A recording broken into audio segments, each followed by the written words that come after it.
realized that, you got to have boots on the ground. When you're starting out, you want to make sure that you're feeling, touching your property, talking to your contractors, accountability, works moving forward. The things that you just have to be on the ground or have people on the ground.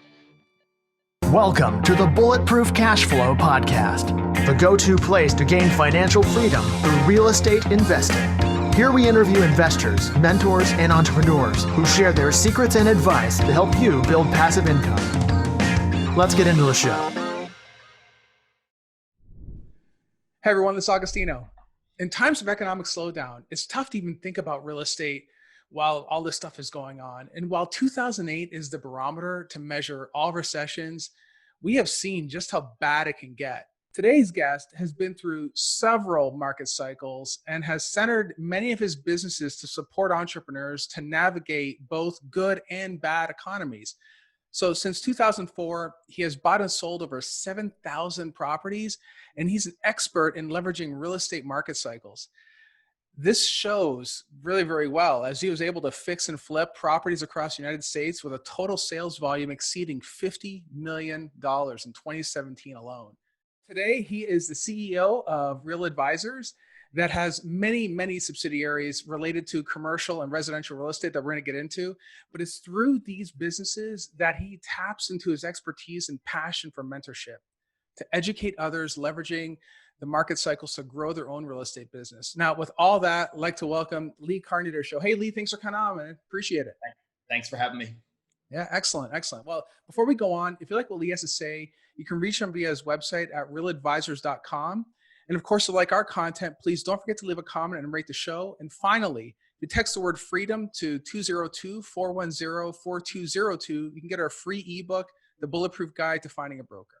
Okay, Lee, go ahead and tell the listeners about how you got started with your real estate career. I got started about 16 years ago, actually 17 years ago, if you count the accidental flip where I bought and sold a property. I got broke into, put it right back on the market because I didn't want to live there.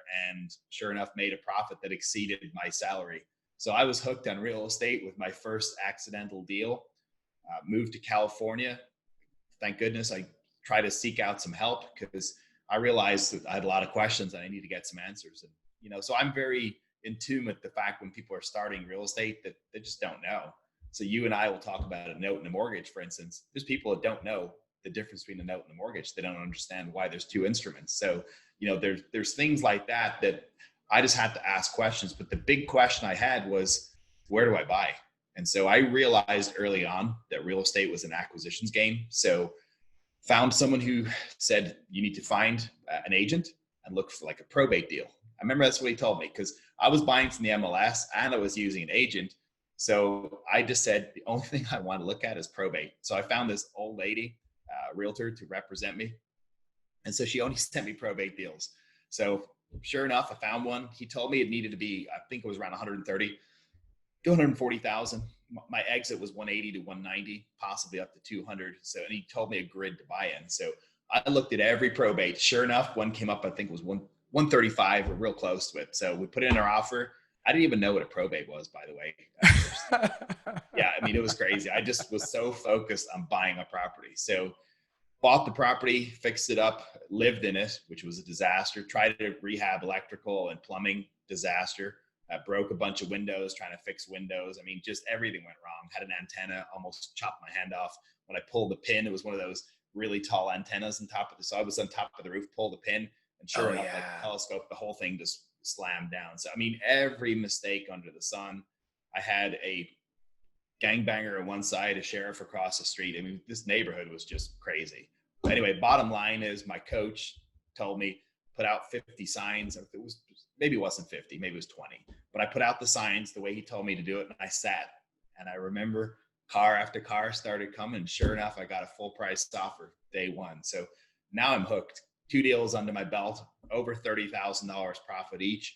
Decided to rehab the second one on purpose, my third total property purchase, and then moved back to Florida. Made a few mistakes there. I tried to have a friend rehab it, tried to rehab it remotely. Both disastrous mistakes, by the way. So I realized that, you got to have boots on the ground. When you're starting out, you want to make sure that you're feeling, touching your property, talking to your contractors, accountability, works moving forward. The things you just have to be on the ground or have people on the ground. Now we can rehab remotely, but back then I needed to control everything. So in Florida in 2005, I again asked a bunch of questions and found out one of my friend's fathers bought a foreclosure auction. So this was interesting to me. Didn't know what a foreclosure auction is. I showed up, there's a bunch of numbers being auctioned, which are case numbers.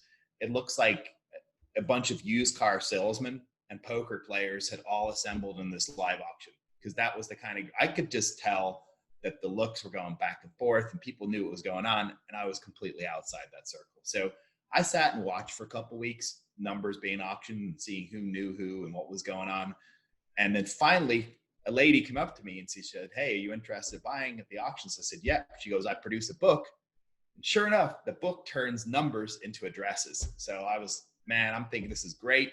So now in the morning, I drove the properties. The afternoon, I'd show up at the auction, and my first purchase is $7,000. So in my stupid mind at the time, I thought I'd bought a property worth $200,000 for $7,000.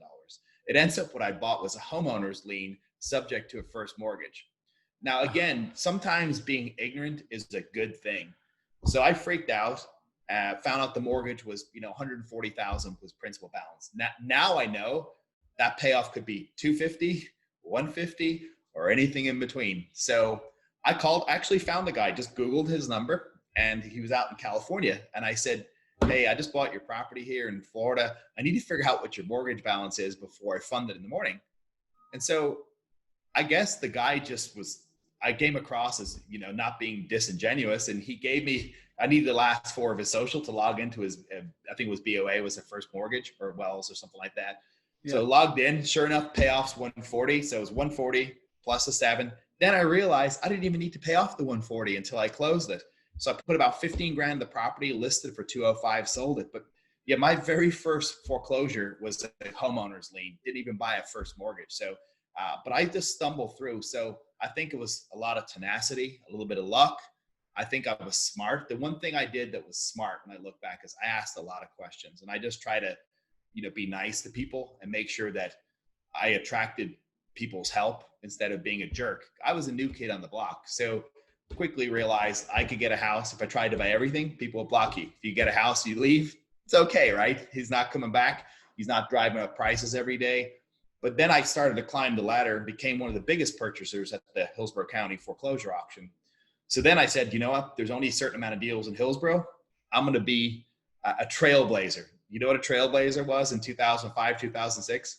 Someone who had headphones and was at the live auction. So I had a bidder at one auction and I was at the other.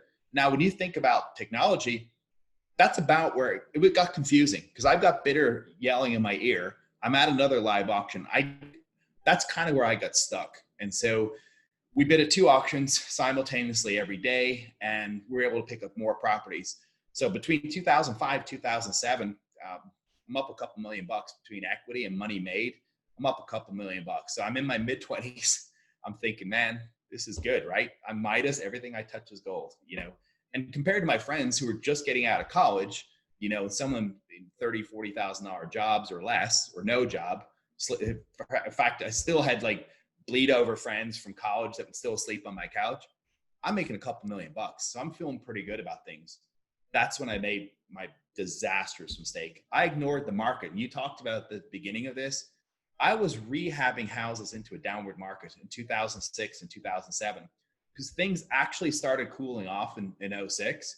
And I kept buying, kept rehabbing, woke up one day at the end of 2007 after coming back off my honeymoon, realized we're broke.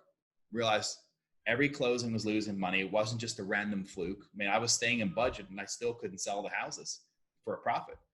So I realized 2 things. There's always money in real estate, and I'll explain this in a moment. And you have to be on the right side of the trade. The people wholesaling me houses at the time were making all the money. They took all of the profit. They handed me a dud where I lost money. And I don't regret that, or don't begrudge them the money they made, but they were smart. Same side of the transaction. I was losing, they were winning.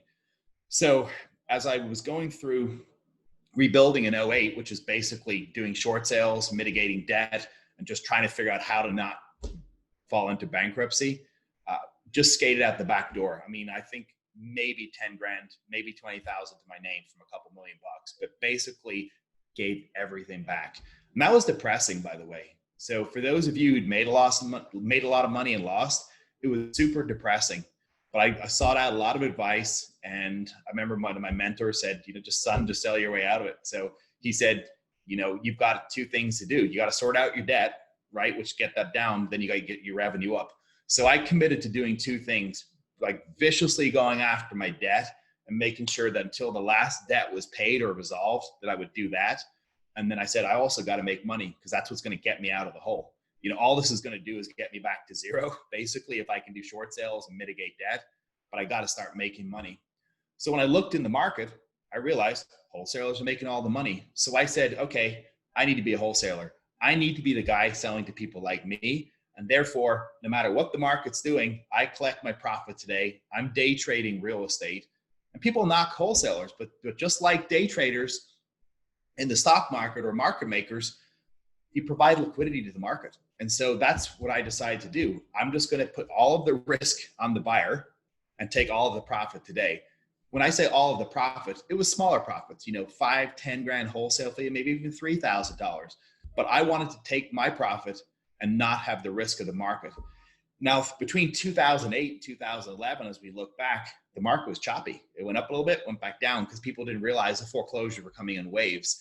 And so we started buying rentals, though, about a year and a half after completely hitting the wall, because I'm looking at my exact same properties that I'd retail for 120, 130, 150, 170, coming through the auction at 30 grand, $20,000, $50,000. I mean, it just made so much sense to me. I watched a market cycle happen right in front of my eyes, like literally, because I have a reference point.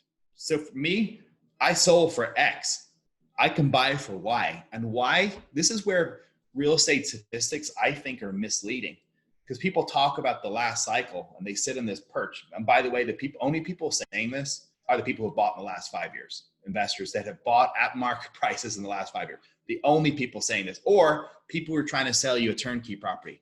But I watched the price of the houses I'd sold, in some cases 20% or less in about 2-year period. So I couldn't not buy rentals again. So these prices made so much sense. I'm getting $800, $900 rent, $1,000 rent for 30 grand, for 50 grand. I mean, my rent multipliers were somewhere between 30 and 50. In fact, I got deals less than that, even with like 10 and 20 multipliers, which means you're all in for 20 grand and you're getting 1,000 a month. Just absolutely absurd deals back then. And so we started to build a rental portfolio again. And between 2009 and 13, 14, 15, we just bought a whole bunch of properties. And in fact, at one point had over 300 doors.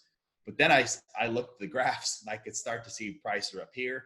Prices were all the way down here. Just to give you a reference point, you can Google this, check Tampa, Vegas, Atlanta, Orlando, Miami. You'll basically see the same graph. In Tampa, it was about 250, back down to 80. And then I said, I could start to see it's crossing 200 grand again and having on an upward climb. And at the time of this recording, we're back to mid 250s. So now I realized, okay, we're back at the peak again. So we sold most of our rentals. We're down to about 10 rentals from over 300 doors, about maybe 320 doors at one point we had, because I just didn't want to get caught where the same house would go back down in value again. I didn't sell. And whether it's the stock market or real estate, timing's key. And a lot of people ignore that. And again, I would say that if you look at the majority of people teaching you to ignore timing, they're showing graphs of prices going up, they're showing graphs of rent going up, and they're ignoring the fact that my rental, and I remember my worst one was my Section 8 rental. I was collecting about $1,500 a month. And over a 2-year period, that went down to about $800. So I saw massive declines in rents along with prices. So that's my reference point, and I've lived through it. It's not out of a textbook. It's not something I Googled. I've seen it firsthand. Now, not every market's the same. I've got students in Iowa, and you look at a very, very flat upward curve, right? Or upward market, 3-5%, nothing exciting, but it's good though. It's stable, which means it's a nice, stable market. It's predictable. You don't have to worry about these market cycles. But if you're in a market like Florida, California, Arizona, Nevada, you should be watching market cycles, because what you don't want to be doing is assembling a rental portfolio at the top. So buying at the top, losing everything, and selling at the bottom. You want to buy at the bottom and then sell before it hits the top. And that's one of the key lessons. One of my mentors told me was, it's not important to call the bottom. It's really important to call the top of the market. So I would rather sell out before the top, because when things start sliding the other way, you're chasing a falling knife. And I watched that happen. You could not lower prices fast enough, because people were trying to figure out where their prices are going to end up, which means you're just chasing prices in a downward way. What I did notice, and that was on retail, what I noticed in wholesale though, there was an established wholesale price. And that's what I love about wholesaling. Once you figure out what people are buying, where they're buying, what price they're buying it at, your job is just to get it below that price. So a true wholesaler understands demand first, buys below wholesale, and feeds wholesale product in at wholesale prices. And I like that model. It was very predictable. I basically had the dispo worked out. I just needed to go get product. And so as I rebuilt my business, I was buying REOs. And it's funny, when we look at the market today, the primary seller today is not the bank, it's the distressed homeowner. And I watched the same thing flip between 2005 and 2008. It flipped from the seller to the bank, because the bank's the only one who could discount the mortgage before the sale. The bank's the only one that could discount it at the sale. The bank's the only one that could set the price after the sale and liquidate it. The reason being, if you got a homeowner, so let's just say you got this much equity. As prices come down and homeowners stop paying their mortgages, the mortgage balance is going up and the price coming down. So what happens is, that's when you've got two things working against each other, price and leverage increasing. And that means that the gap closes, and that's when homeowners become upside down. The bank either has to agree to a short sale, they have to discount it at the sale, or they got to liquidate it as an REO. So the market we're in today, people ask me, when's the right time to buy rentals? When the biggest seller in town is a bank, that's a good indication it's a time to jump back in again, because you're now dealing with it's going to be several institutions, but you're dealing with an institution that's completely detached from their property and just needs to liquidate. The problem is, you're dealing with a homeowner who's fixed up their home. They're not going to discount it like a bank will, because it's not an asset, it's their home. And so even now, when we're chasing sellers, we want sellers who detached from that home, where it is just an asset. Someone died and they didn't live there. They're out of state. It's a rental. They got lots of equity. There's a foreclosure sale coming. There's code enforcement issues. Whatever that is, we want them to be detached from the property, because that means it's not that emotional attachment, which means we can just talk dollars and cents and talk liquidation. And we also want some sort of distress. Someone's died. The property has to go through probate, has to get sold. There's a sale coming up. There's violations, so they have to be fixed. We want something in the background pushing that process along, so that way then we know we're dealing with distressed sellers that are detached from their properties, but also in some shape or fashion have to sell their home. But mark my words, it's going to flip. It's going to flip back to the institution, and people are presupposing if they're just going to sell these notes to hedge funds. It doesn't matter. Ultimately, at some point, there's going to be a portion of these properties, a big portion, that just need to be liquidated. Now, what channel that will be, it's anybody's guess. I've seen it move the last 10, 12 years from the MLS to auction sites like the auction.com, Zone, other disposition platforms like that. But next cycle, I'm sure there'll be another platform, but it doesn't matter. If we move from the MLS to auction.com, guess where I moved? Auction.com. If it moves from auction.com somewhere else, that's where I'm moving to. But there's going to be a large majority of properties that will need to be liquidated. So, I look at the market today as a watch and wait, buy conservative, not buying a holding, no long developments. I just want to make sure that I can pivot whatever direction the market does go. Yeah. I mean, wow, there's a lot to unpack there. So, but sometimes I just get talking, man, and just, what can I say? No, that's fine. That's fine. It's fine. But there's a lot there, so what I've heard already right at the beginning, you were going in one direction, there was a market shift, and you pivoted, you decided, what, it's time to get into the wholesaling side of things. But you've done other things besides just wholesaling though, right? You've done other other business ventures Correct. aside from that, We've right? wholesaled, retailed, wholetailed, which is where we take a really bad property, do a little bit of work to it, or we take an almost retail property and do a little bit of work to it. So we've done the full gamut of no rehab to rehab, assigning contracts to closing and then wholesaling. We've done everything you can imagine. We've bought and sold notes. We've serviced notes. We've foreclosed on people. I mean, I've been on all sides of this equation, bought a foreclosure options. I bought off the MLS, bought directly off homeowners, directly off asset managers. I've negotiated a bunch of short sales back in the day. So, I mean, we've done every aspect of real estate in some shape or fashion I've touched. Now, one thing though you said was interesting is that depending on the market, the valuation is going to be dependent on what market you're in, right? To determine what that gap looks like, right? The top and the bottom, right? So how do you determine that? Like a cash flow market, like say Cleveland, is going to be very different from a place like Orlando, which nowadays is mainly an appreciation market. There's a heavy dependence on appreciation. So what sort of data, what sort of things are you looking for to determine, hey, I'm paying, this is a good deal, or this is not a good deal? Like, how do you know?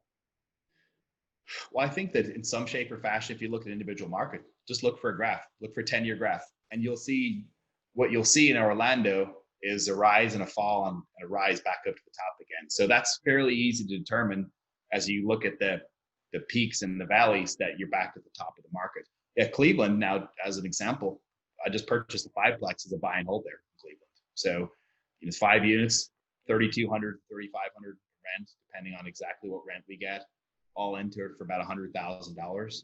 That checks my box, right? Block building, 5-plex, in good shape, all in for just a little over $100,000, 35%, 35 rent multiplier. I like a building like that because it's just pure cash flow. But buying an asset in Orlando with $1,200 rent for $150,000, I don't know how to make sense of that because I know the cost of debt and you got principal and interest, taxes, repairs, move outs, and problems. You're not making any money on that. I just know you're not making any money. So this is where it's when you see a delta of $150 or $200 between your rent to the bank or your payment to the bank and the rent you're collecting, that's not going to cover it. You get an AC unit going out $33,000-$34,000 grand. That means you got no cash flow for a year or two. I mean, this is the reality of owning a rental. So, people can show me all the pro formas in the world. I mean, we're competing right now in Tampa, Florida. There's institutions still buying at 5 and 6 caps. Can't compete on that.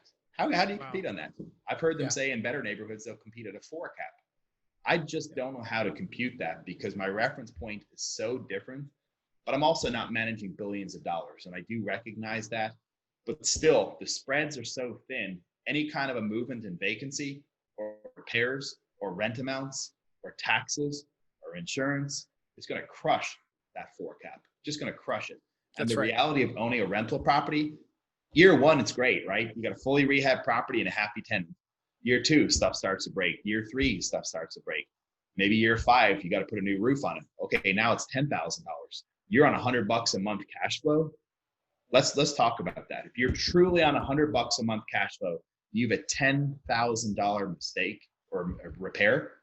That's 8 years of cash flow gone. And this is where people just don't consider that. This is why, investors that bought and sold and owned property for a long time realize there's got to be that margin of error. Whether it's single family, storage, multifamily, I'm seeing people just touting 7 caps like it's a badge of honor. I said, they just don't know. Right. And on top of that, they're 80% from the bank, 20% from investors. And I just see a whole slew of investors just get equity investors, right? They're equity partners. They're going to get wiped out because ultimately they're going to be behind the first mortgage. The bank's going to take the property and all these equity investors are all going to be kicked out and get a big fat zero on these projects. So I see it. It's eerily similar what I'm seeing now in 2020 to 2007, 2008. It doesn't feel right. And this is where when people are trying to force a deal on me and tell me it's a good deal, it's not a good deal. And so we just try to beat up our deals. And if it still survives, we'll buy it. If we got comps at, 350, we're knocking 10% off that. I expect to sell it at 320. I may even have to dump it at 300. If I expect 50 in CapEx, I'll underwrite it at 70. If I would normally have 10% profit, I want 12% net of all expenses. So we're trying to beat up deals every which way. And if they still come out the other end with profit, we'll buy them. I think the biggest problem though is that many people, just like you said, they're trying to force their way into a deal. They're finding their hardest to try to make it work. And even in multifamily, that's what our team focuses on. We're looking at 100 deals plus before you find one that may work. And half the time, even that one, we get through it, and it's like we realize it's garbage. So. And there's nothing wrong with killing deals. You're so right on that. I'd rather kill a deal before it comes in the door than get a dog in the door and then have to kill it after I already own it. Right. Oh my God. Yeah. You got to rehab it or you got to rent it. But if you bought wrong, this, and people that don't know this, I'm going to tell you this. You make your money at acquisitions. So if you can buy something below wholesale, you can wholesale it, you can wholesale it, you can retail it, you can rent it. Typically, there's lots of things you can do. If you start paying wholesale, now you got a value add exit. That's all you can do, because you can't sell it to another investor. You must add value before the next person's going to take it, or you can take a loss. And then if you buy above wholesale, you're probably into like no equity, no profit territory, which just doesn't make sense. And that's an expensive thing to take it and try to basically improve it enough to try to sell it at retail. That gets to be super expensive. Yeah, absolutely. But again, I recognize my reference point is different, which is why I try to educate people and not be, you don't see me putting crazy posts just telling people how stupid they are. I just try to educate people based on my experience. Right. Well, hey, listen, it sounds like from the time you started, you're at least returning the favor, so to speak, right? I mean, back when you started, you had nobody. so now you're trying to help other people, because I try to do the same thing. I mean, like I said, I specialize mainly in multifamily, but I can see that when someone's just trying to get started, they're really edgy to get a deal done, and they try to make the numbers work in some crappy small deal that's going to burn them. That's C-7 cap. It's like, what are you doing? This deal doesn't work. Well, financing's cheap. Well, do you really know what you're buying? I mean, even right now, at the time of this recording, I shudder to think of what people's rent collection is this month. I personally believe in, especially in a C-grade asset, there's probably going to be 30% plus defaults. I really believe that, whether single family, multifamily, I don't think anyone's going to be shielded from it. That's why when I look at my rent roll, with a dozen or so tenants, I'm really happy right now. I'm really happy that we're not dependent upon that to pay our lender.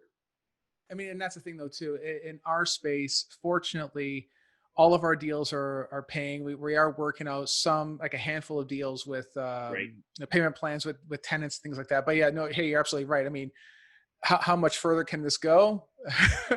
not very long, unfortunately. So yeah, I'm happy to see that people are finally getting back to work, and hopefully by the time this recording hits, we'll be on our way to bringing the economy back online the way it's supposed to. Right. Absolutely. I look at people's deals when they cash flow at 92% plus occupancy.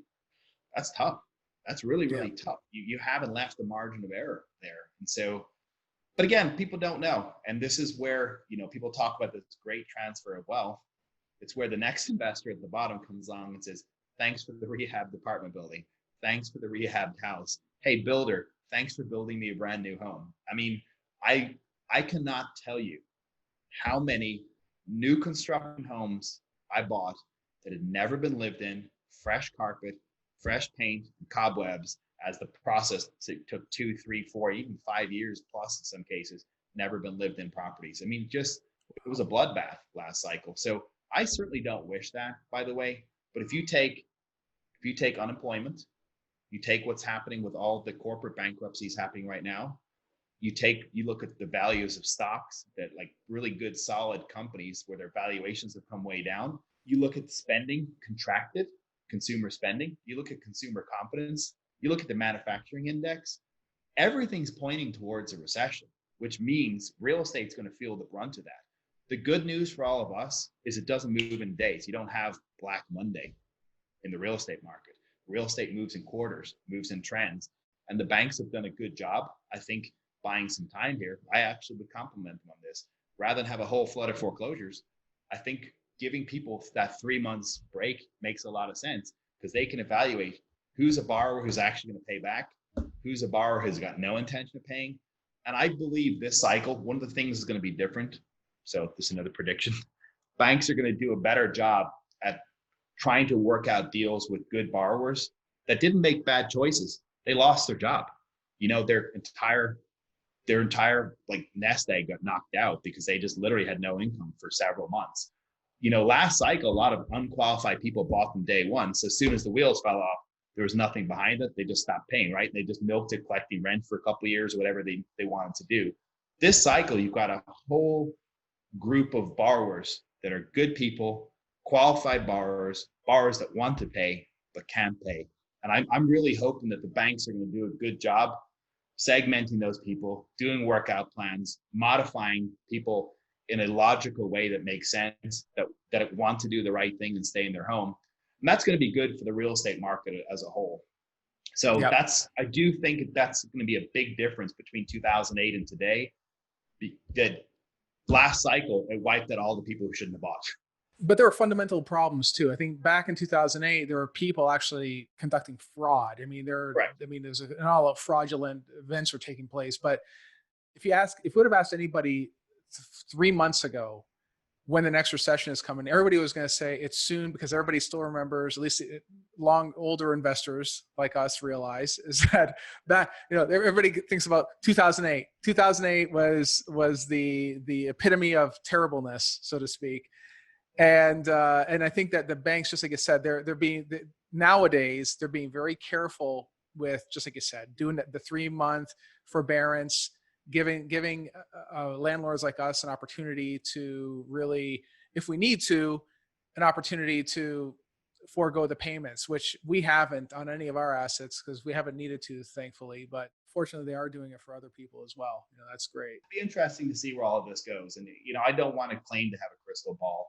But what I do think is going to happen, when I look at the fundamentals, there's going to be a slow grind down in prices.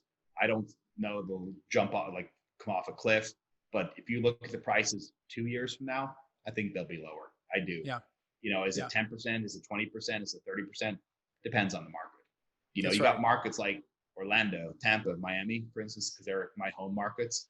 You're going to see if economics 101. If demand goes down and supply goes up, price goes down. I mean, that's an economic 101 principle. I didn't make that up. I mean, you can go read that. You can Google it. That's what happens. If you don't have buyers and you got a lot more product in the market, that's going to force the price down, because you got to get the price down where the few buyers that are in the market will want to buy it, or it'll attract new buyers to come into the market. So I believe that that's definitely going to happen in Florida, Vegas, because they're markets that I track, bellwether markets for me that I really pay attention to. California, I mean, price, affordability. You look at several major markets in California, the price is just out of whack. There's unaffordable, and then there's just like a whole scale above unaffordable. So I really believe that the prices are going to reset in those markets. You got the Fed funds rate down at 0. There's talk of negative interest rates. I could go on for an hour about why negative interest rates create a real big problem, because then people will actually get charged for depositing their money in the bank. I mean, that's just there's a whole bunch of problems. Well, man, I mean, hey, listen, don't even get me started with all the free money they're handing out as well. I mean, that does not help the situation. I mean, I feel for people, but at the same time too, whenever people are giving away money like water, that's a whole other issue. Sure. And actually, I just had a talk with my mentors, one of the smartest guys I know. He's in the $100 million plus club. And we were talking about the fact that he can't get, he also owns a major hospitality chain. He can't get people to go back to work because they're getting so much unemployment, it doesn't tip the scale of what they're being paid. Right. So I think he quoted today, between the two forms of subsidy, it was about $875 a week they get paid to stay home. Think about a $15 an hour person that's taxed. How do you get that person to come back to work if they're getting $875? Right. They have to stop paying them. That's the only way. That's the only way. I'm with you. I think that I also have friends in the hospitality industry that can't work because the governor shut down their place of work. So I'm seeing all sides of this but definitely encouraging someone to stay home that can work. that's going to create a problem, because that now you're going to have people move in that want to use that. So I just hope that we get back to normal quickly, because I don't wish for a bad economy. I don't wish for a real estate market to crash. I do think prices are going to come down, but I don't want everything to crash, because most people are going to find themselves affected by it in some shape or fashion. Ultimately, right, for you and I as real estate investors, if the entire real estate market crumbles, there's very few people that are going to be completely insulated from that. Now, if you start buying when prices are cheap, yeah, you can build it back up again, but there's going to be some sort of a loss in equity, or, cash flow problems, or just other problems. If you're rehabbing a bunch of houses and contractors stop rehabbing and take your money, or, walk off site. I've seen all the things that happen when everything crumbles, and it's not pretty. Yeah. Well, fortunately, you have a group under Real Advisors that helps people really determine how to get into a deal. Is it a good deal? Yes or no? That kind of thing, right? I mean, maybe yes, talk absolutely. a little bit about that. Yeah, absolutely. Yeah, we teach commercial through Commercial Empire. Tim Bratz is our speaker and operator. He's over $350 million portfolio, really smart guy. Teaches people how to buy conservatively, how to beat up deals, how to not to walk themselves into a problem, how to structure the money raise correctly, honestly, ethically, where you've got a good deal for everybody. It's a win-win. We have Your First Deal, which we teach. Real Advisors group teaches in-house, and that's teaching people how to do their first deal. How to get that first paycheck, whether it's $5,000, $10,000, but how to wholesale a house, and not only how to do it one time, how to do it consistently. And then I personally teach a war room, which is like a virtual boardroom, to teach operators how to deal with the problems in their business, come up with solutions so that they can get to the next level. So yeah, but if you cover single family and commercial, I think we do a really good job in the space, giving people real information that's actually going to help them and give them an ROI. And that's important to us. Success for us is student success. It's not about a P&L, because ultimately you can get a grab on cash, but if your students are not successful, then you haven't accomplished providing any value to the market. You've just taken people's money. That's right. Now, what would you say, though, is the biggest hurdle for people to actually sign up? Everybody's got a deal, like as far as why they don't do something. Like what do you think it is? Sure. Two things. One is lack of belief. So we're in the trust business. So right out of the gate, they don't trust us. Therefore, they don't buy. So that's where the second one is to say, that's great that you're doing it, and I trust that you're doing it. I don't trust that I can do it too. So I think that the trust is the first barrier, is getting a person to listen to you and trust that what you're saying is true. And then the second part of it, they got to believe. I mean, ultimately, if you're trying to sell me something or show me some information, I got to believe that what you're telling me is something I can do. And that's a mindset issue. I'm finding a lot of people have limiting beliefs. I just got off a call with a student, and he said, well, it's $20,000 a deal, so I got to do 7 deals a month. I want to hit the 150,000 a month. I'm like, but you're starting off with a limiting belief that you only do 20 grand deals. You're letting $50,000 and $100,000 deals pass by you because you're only going after what you think you can get. And so even something simple as that might just sound like a shockingly big number, but those $50,000 deals are out there. If your whole team is trained for a maximum acceptable offer, they always go for MAO. So you're miraculously getting stuff always at 70%. You're never going to get a home run deal. You start to dig into people's needs rather than their wants, and try to understand what a seller actually needs. It may not be money. Maybe they need time.